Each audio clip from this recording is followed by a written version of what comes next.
Fala, eu sou o Bruno Soares do Responde Aí e hoje nós vamos falar sobre energia potencial elétrica e trabalho.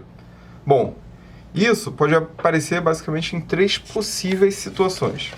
A primeira delas é quando nós temos cargas espalhadas no espaço, a segunda é quando nós temos um dipolo elétrico ou quando nós temos que trabalhar com densidade de energia. Então vamos olhar aqui cada uma delas na ordem, né? Acho que faz sentido. Bom, começando aqui por cargas espalhadas no espaço, eu tenho essa situação aqui, onde eu tenho essas duas cargas, Qzão e Qzinho, e elas estão separadas por uma distância R. A energia potencial nesse sistema aqui, ela é dada pela seguinte equação. Então, U, que é a energia potencial, é igual a K vezes Qzão vezes Qzinho, onde K é a nossa constante eletrostática, ok? Tá, beleza. Então, a fórmula da energia potencial aí, ela relaciona duas cargas, né? Nesse caso, Qzão e Qzinho. Mas, e no caso em que eu tenho mais de duas cargas? E num sistema que eu tenho, por exemplo, três cargas, como esse exemplo aqui. Então, aqui eu tenho as cargas Q1, Q2 e Q3, e aqui as respectivas distâncias entre as cargas. Nesse caso, a energia potencial, para a gente conseguir calcular a energia potencial elétrica nessa situação, a gente precisa calcular a energia potencial elétrica de cada par de cargas, de forma que a energia potencial total vai ser igual à energia potencial entre as cargas 1 e 2, mais a energia potencial entre as cargas 2 e 3, mais a energia potencial entre as cargas 1 e 3, ok? Bom, substituindo as expressões aqui, a gente vai ter essa expressão aqui finalmente. E aí bastaria a gente substituir os valores das cargas e o valor das distâncias entre elas, ok? Só lembrando uma coisa importante, se a carga, por exemplo, for negativa, então a gente traz o sinal dessa carga negativa na hora que a gente for calcular esse potencial elétrico, tá bom? Ok, agora vamos olhar o caso... Opa, antes, quase, hein? Quase que eu dou esse mole. Antes nós vamos relacionar a energia potencial com o trabalho, tá? Então eu vou olhar agora essa situação aqui. Inicialmente, eu tenho esse arranjo aqui de cargas, tá? Eu tenho essa carga de 1 microcoulomb, essa carga de menos 3 microcoulombs, e elas estão separadas por uma distância aqui de 5 metros. Até aqui tranquilo. E eu quero calcular agora o trabalho necessário para eu mover essa carga de 1 microcoulomb dessa posição inicial para essa posição final aqui. Bom, o trabalho, por definição, ele é igual à variação da energia cinética, que é igual a menos a variação da energia potencial. Só que nesse caso, repare que na fórmula da energia potencial, a energia potencial ela basicamente dependia das cargas, certo?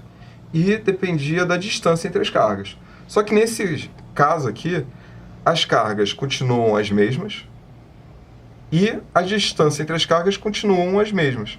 Ou seja, a energia potencial antes é igual à energia potencial depois.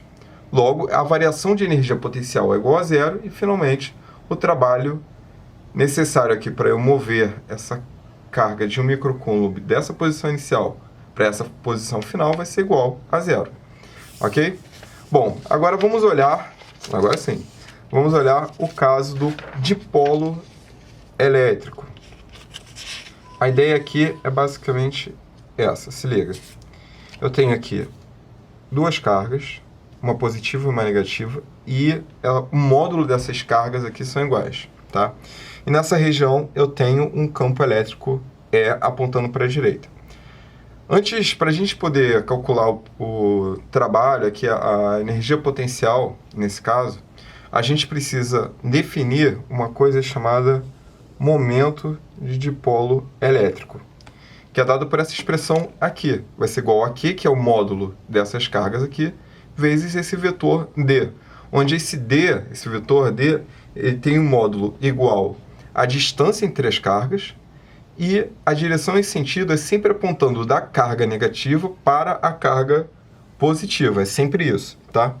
Bom, o torque que esse dipolo elétrico sofre nessa região com campo elétrico é dado pela seguinte equação. Então, o torque vai ser igual ao produto vetorial dos vetores dipolo elétrico, momento de dipolo elétrico e campo elétrico. Opa, como apareceu aí um produto vetorial, eu posso reescrever o módulo desse torque da seguinte forma.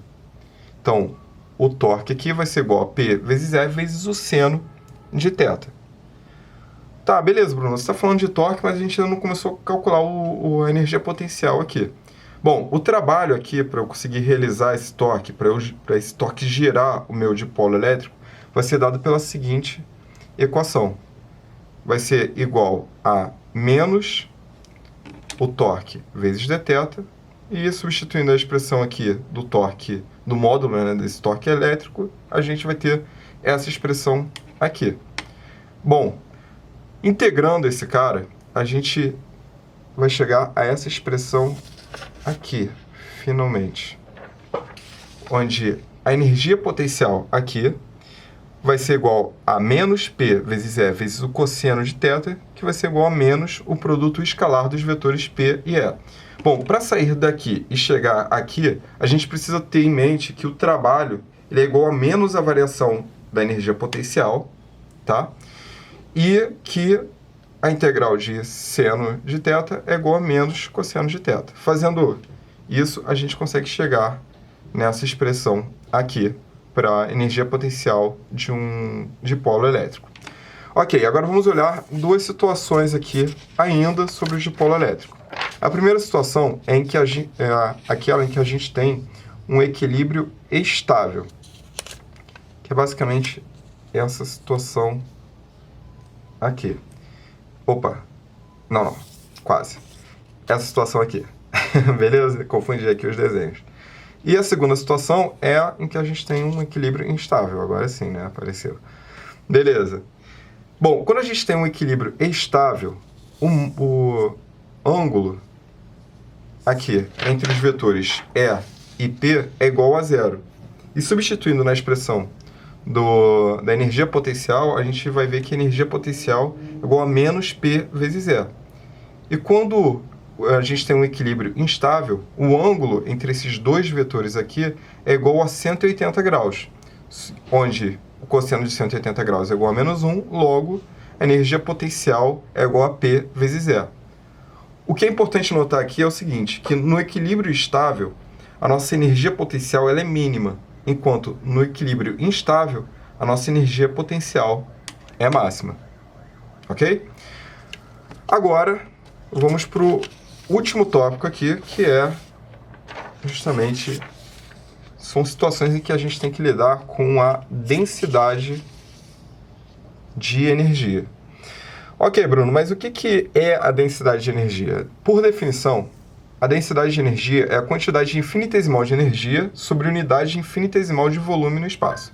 Ou seja, é igual a dU sobre dV. Beleza?